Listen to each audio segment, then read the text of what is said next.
Isaac faced famine, fear, jealousy, and conflict. Yet the more opposition he faced, the more God blessed him. This is Genesis 26.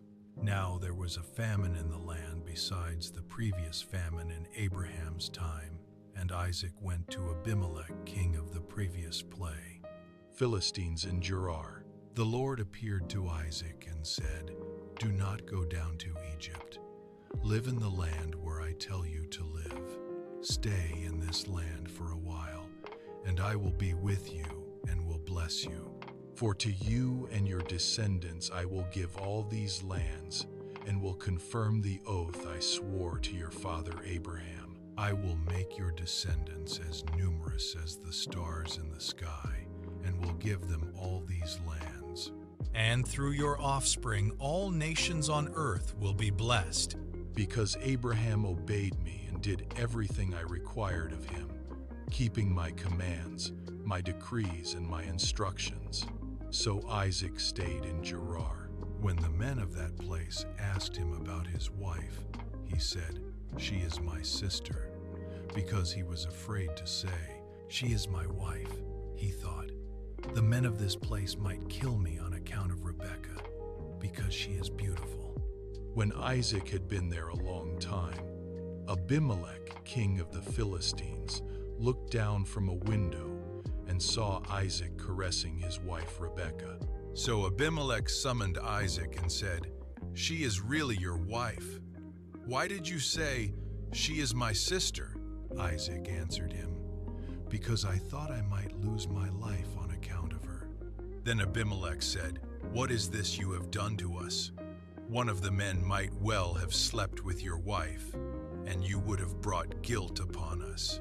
So Abimelek gave orders to all the people, "Anyone who harms this man or his wife shall surely be put to death."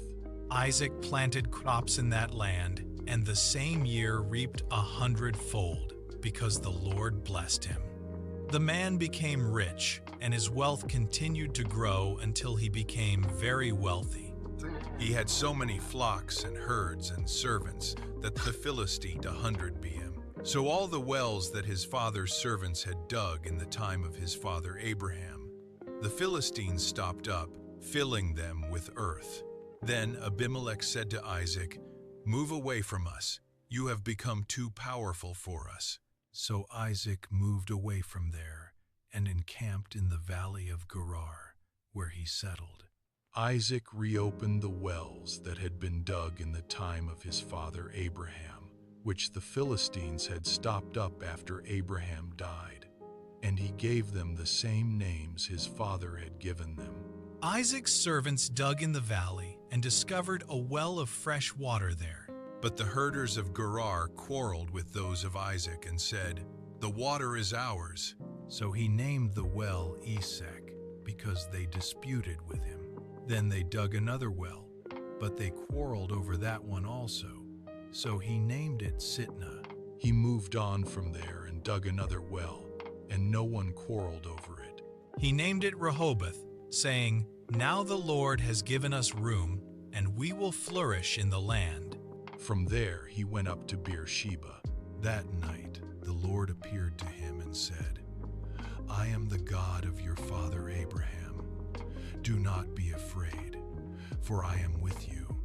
I will bless you, and will increase the number of your descendants for the sake of my servant Abraham." Isaac built an altar there and called on the name of the Lord. There he pitched his tent, and there his servants dug a well. Meanwhile, Abimelek had come to him from Gerar, with Ahuzath his personal advisor and Phicol the commander of his forces. Isaac asked them, "Why have you come to me, since you were hostile to me and sent me away?" They answered, "We saw clearly that the Lord was with you, so we said, 'There ought to be a sworn agreement between us and you. Let us make a treaty with you that you will do us no harm, just as we did not harm you, but always treated you well and sent you away peacefully.'" And now you are blessed by the Lord. Isaac then made a feast for them, and they ate and drank. Early the next morning, the men swore an oath to each other. Then Isaac sent them on their way, and they went away peacefully. That day Isaac's servants came and told him about the well they had dug. They said, "We've found water." He called it Sheba, and to this day the name of the town has been Beersheba. Jacob takes Esau's blessing. When Esau was 40 years old, he married Judith, daughter of Beeri the Hittite, and also Basemath, daughter of Elon the Hittite. They were a source of grief to Isaac and Rebekah. Genesis 26 reminds us that God's blessing is not the absence of problems, it's His faithfulness through them.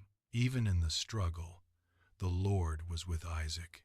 Subscribe for more word-for-word Bible chapters and daily scripture.